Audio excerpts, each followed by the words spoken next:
Hello and welcome to Senior Speak New Hampshire on your Concord TV, sponsored by AARP.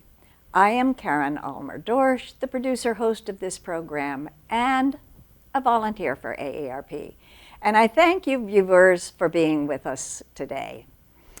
If you're a regular viewer of Senior Speak, you're quite aware of the fact that my career was in education, and I spent 45 years as a French teacher and 10 more after that as a board member. So a good number of my adult years have been spent in a secondary school classroom. A world teeming, overflowing with energy, promise, vitality, and dreams of human beings who are just beginning to discover who they are and who they want to be. To mentor, to learn, and to guide these young people in their formative years is truly a gift beyond measure, and I absolutely treasure it always, will always treasure it. If and when one is fortunate enough 38 years later to encounter an adult of one of these teens and to recognize that we have something in common. Well, people, I have to tell you, for me, it's kind of like finding that pot of gold at the end of the rainbow. Why? Because I didn't know her. I didn't know this adult. She came up to me. I was in a store. She came up to me. She tapped me on the arm and she said, "I remember you." And I thought, she said, "I remember you," a former student, and she started to walk away. And she would have been happy to leave it at just that. And I said to her, "Whoa, wait a minute. I don't have a clue who you are. Who are you?" And when she told me her maiden name, immediately in my mind's eye materialized that teen I had been with many, many years ago, and the past became present. It was such a special day, quite special because I happened to be on my way to the studio to film the March episode. And as I walked out of the store, she was cashing out, and I reached over and I said to her, "I want you to know I'm headed out to do my television program." Well, she was fascinated that I had a TV program. She wanted to know, okay, what is it all about? And when I told her that it was an AARP program for the 50-plus generation, she said, "Oh my goodness, I am a certified fitness trainer and my specialty is senior fitness." Well, that was it. I said, "You have to be on my show." So we made a date, and over a neat, healthy luncheon, we caught up with what had been happening in her life and in mine, and she told me about clients that she had had as a trainer. And as I listened to her, I thought, oh my goodness, what a wealth this young person is going to bring to my show, because she has had work with people whom I feel that the current programs on television for physical exercises, such as I think it's called Silver Sneakers or yoga or whatever, they don't reach a particular part of our group, those who are limited or have almost no mobility of movement, so that they can participate in those exercises.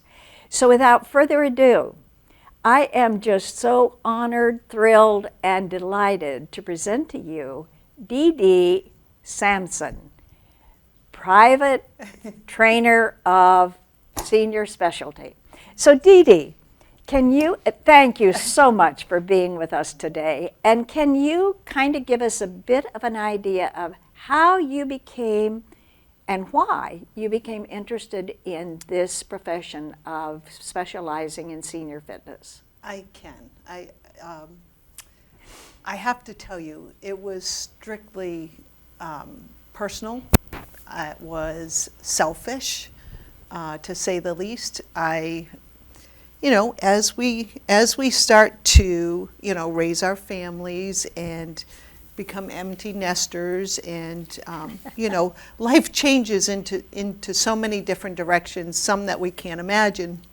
And my life had gotten very stressful, and so in talking to my husband, he kept saying to me, you cannot take care of anyone else unless you take care of yourself first. Amen. And I always equate it to when you get on an airplane and they tell you, to put your oxygen mask on first.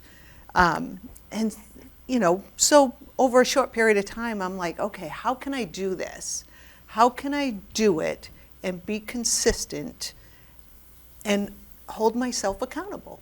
And the best way I could think of at the time was to become an instructor. Uh-huh. Get into the wellness in the fitness industry, and you'll have to be held accountable. Uh-huh. So that's where this all began. So, in other words, it wasn't, I'm going to become a teacher of math or whatever, but it was health. It was health. Health, yes, yeah. Because that was the one thing that my life, I was under a great deal of stress, and when you're under stress, it can kill you. So indeed, I had to start living a much different lifestyle for myself. Aha, okay, great. And my husband was into fitness. He was a marathon runner and all of that. So it just seemed like the simple answer. That was what to do. Yeah. Oh, yeah. how interesting.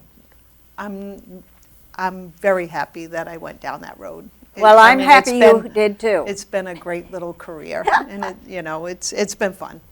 I'm happy you did too. I honestly believe that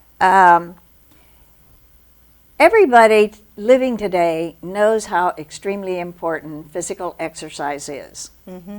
But could you just reiterate for us why it is so important for those who have so little mobility to do this? Yeah, as we age, again, going through the different chapters in our life, through the aging process, we become deconditioned. And it's very simple. It's very easy to do. You become empty nesters, and you got a little extra time on your hands, and you get into doing hobbies that aren't necessarily active. You maybe sit on the couch a little longer at night. When you wind down, you maybe drink alcohol a little more to unwind at the end of a long day, right? You don't have kids to take care of. Yeah. So it's so easy for us to get deconditioned. And as we get older, especially women, our energy levels drop, and you just don't want to. It's a hard thing to do. It's not something you wake up every day and you go, yes, I can't wait to work out. Most days you go, oh, I got to work out. Once you do it, you feel so much better. But getting to that point, and every client I've ever worked with will say that. It's dread it before they come to class, but are so happy that they got it finished. Boy, so. Can I relate. Can I relate? And I can too. I do the same thing every day before I go down into my workout room to work out. What am I going to do? I overthink it. Right. Once I get down there and I start working out, I have one terrific workout. But before that, it's doing that. And I have to add that I think if health is a factor, it is. And I'm going to tell you that this is from personal experience, people, because right now I'm talking to you and I have vision out of one eye.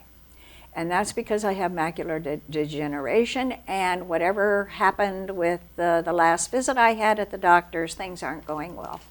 So I see him again tomorrow. I'm very hopeful, but I'm also scared stiff.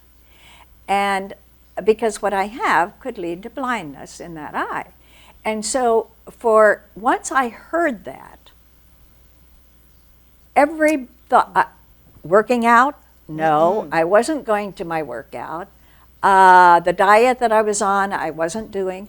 My whole entire attention was on that. Focus, that's right. And for about, I have to say, for about 12 hours, that's how I was, until I began to adjust, and I said, okay, life goes on. I can't do anything but wait. And so I'm going to carry on. You kind of have to kick yourself. That is just all. I just have to do it. So I want you to tell them about some of the clients that you've worked with. So yeah, I have been very fortunate. My husband and I would snowbird in what's called Fountain Hills, Arizona. And we had a second home there, so every winter in the fall we would go to Fountain Hills, and that community is just a wonderful snowbird community in the winter. And I was teaching group fitness classes at a little studio, beautiful little boutique yoga studio, and 85 to 90% of our clients were seniors.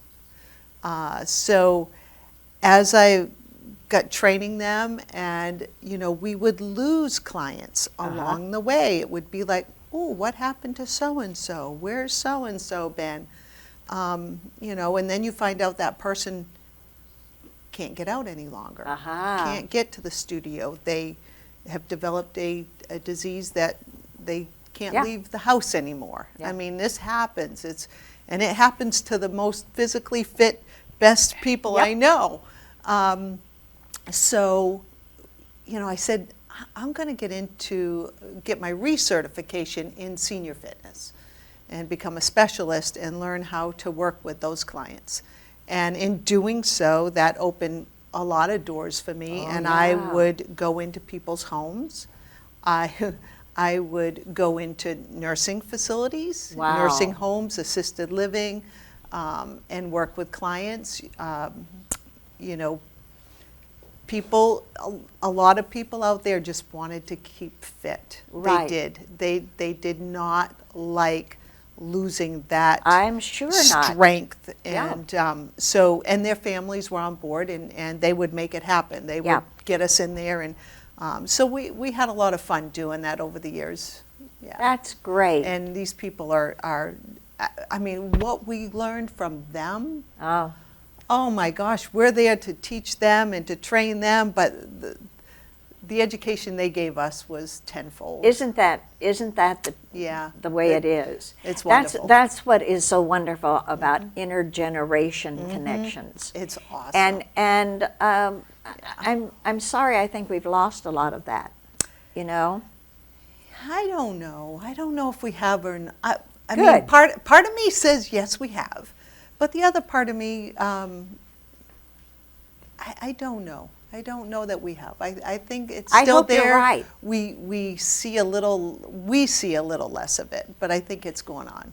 I think it is. I hope it is. Yeah. I truly hope it is, because I think communities that are intergenerational are the healthy communities. Absolutely. Really. Absolutely. Yeah. Because your older population thrives off the younger population, and the older population has experience here, people. True has experience. A lot to teach that younger generation for sure. So yeah, I mean. Okay, can you, now that you've told us a little bit about that, can you give us some idea of some things people can do? Yeah, and let me just talk a little bit about some of the clients that we had that. We had clients that had Parkinson's. Wow. And, a Parkinson's patient, some days would be a great day and some days wouldn't be. So we'd get to his house and it would be we didn't know what we were going to Sure. do that day with him, because we Yeah. had to feel it out. We had to see how he was. You know, is he strong today? Is he weak today? Is he dizzy today? Is he, you know, all the medications and the Yeah. effects of that. So, you know, you couldn't prepare your workout. You Sure. just Wow. you just said, See, this okay, is where's phenomenal. my bag, and let's pull some tricks out today, because you know, there'd be days where, you know, he couldn't get out of the chair. Yeah. You know, Yeah. so and then going into the assisted living or the nursing homes, some clients couldn't get out of bed, or Exactly. didn't want to get out of bed. You know, as you age and you get dementia and Alzheimer's, Right. you know, there's so much stress much. and so much depression on these patients. So we had to come up with exercises that we could do no matter where they were. So we would start wherever. Where are they at today? So some of the exercises that we would do, I'll show you if you don't mind.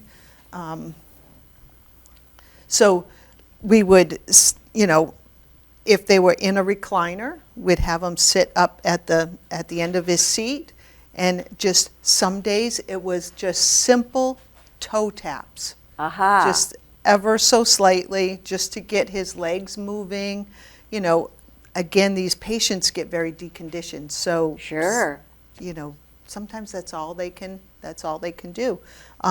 Tapping out to the side, and these poor patients, they would Wow. get frustrated because they were capable of more than this, but their body wasn't Right. that day. Yeah. You know, bicep curls, we would take a weight, whether it was a weight or a water bottle some days, and just, you know, bicep curls. Just want to keep the joints moving, okay, for a lot of these patients. Just want to move the arms, move the Wow. shoulders. Depending on mobility in the shoulders would depend on what we could do. You know, if they were a little stronger, we could get an overhead press out of them, just sitting in their chair. Some of these patients lying in their bed, so if you can envision them lying down, you know, it was a simple pull your foot up to your bottom. So wow. just Yeah. slide your heel up that mattress and just get their limbs moving. And it's something you really would have to ask them to do too, because they would not be, they wouldn't do it on their own. And some days you'd even have to help, you know. But the key is just to keep them moving. Right. Just, you know, and to be honest, some days it was just, we were there to keep them company. Absolutely, mind absolutely, because your beautiful sad. face, It's your sad. beautiful face had to absolutely enliven these individuals, Dede. We had some great relationships. Yeah. We did. We had some fun times. On a good day, we could have a lot of fun times. You know, I just admire so much that you're doing wonderful this. people that have so much to offer the world, and this is where they're at. Yeah. I mean, we're all going to be there someday. Right. Right, Let's we learn are. how to and work with it. We are, and that is why I'm just so eager to have, I think we should have learned from COVID how extremely essential people in your line of work, in my granddaughter's line of work, she's working to be an LPN and hopes to be an RN, how very essential that is, because also that youth coming into us who are so elderly is, it just does something. It's like a ray of sunshine. Absolutely. It really is. And to have the compassion. And the You know, and some days we would, you know, some days if it was a good day, we could be a little tough on them. And they loved it. They would laugh and we could joke. You know, the good days were the best. Right. And it was just so much fun, you know. And Did you ever have days when you went and you just had to stop? Never did I ever have to stop. Sometimes we would go for a walk, down through the halls of the facility, if it was in a facility. Some days one of my clients used to play basketball, and with his Parkinson's, he could no longer, obviously, do that. Yeah. So I bought this fun ball that my grandchildren couldn't keep their hands off, so I had to buy two. I'm sure. One for them and one for my fitness bag. But this little ball, and we would just work on hand and eye coordination. Wow. And we would just play catch in his living room with him sitting in his recliner. Wow. Some days we would use I would have a little foam like soccer ball, and we would kick it just to get him kicking the ball, and he would feel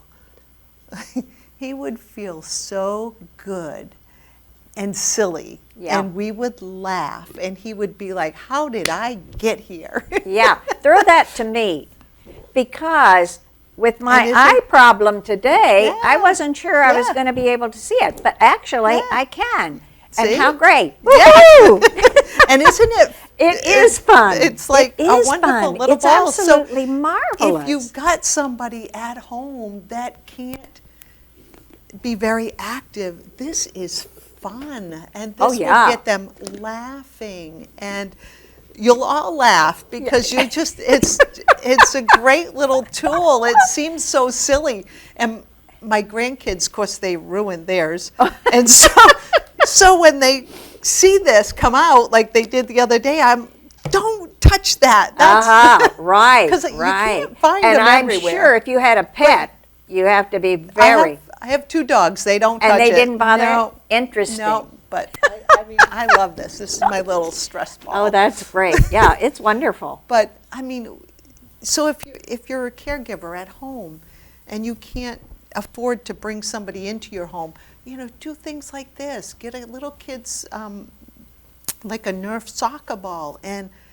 have them kick the ball to you. Right. Kick it back and forth. I mean, it's just a great way for them to use their mind, use their vision, use their coordination, and that's what it's all about. And I know that once they did that, I know once you had that, they felt exactly as you say we feel once we've gone through the whole thing. We're just so glad we did it. Yes. Oh, absolutely. I'm sure they said, "Are you coming back tomorrow?" Mm-hmm. My Parkinson's guy would. He that guy would do up to 300 sit-ups. Wow. In a session. Some days that's all he could do. So he would just say, "I'm going to do sit-ups." And so we would do sit-ups, and we'd count them. And he would do 300 Wow. one day, 300 of them. Wow. He was strong. He was determined. His mind was as sharp as it could be, but his body was failing him. Yeah. And yeah. it's very sad. Yeah. But we need to, those of us who are of an age, as I have told you, I'm 84, and we need to be aware that the body is going to wear out.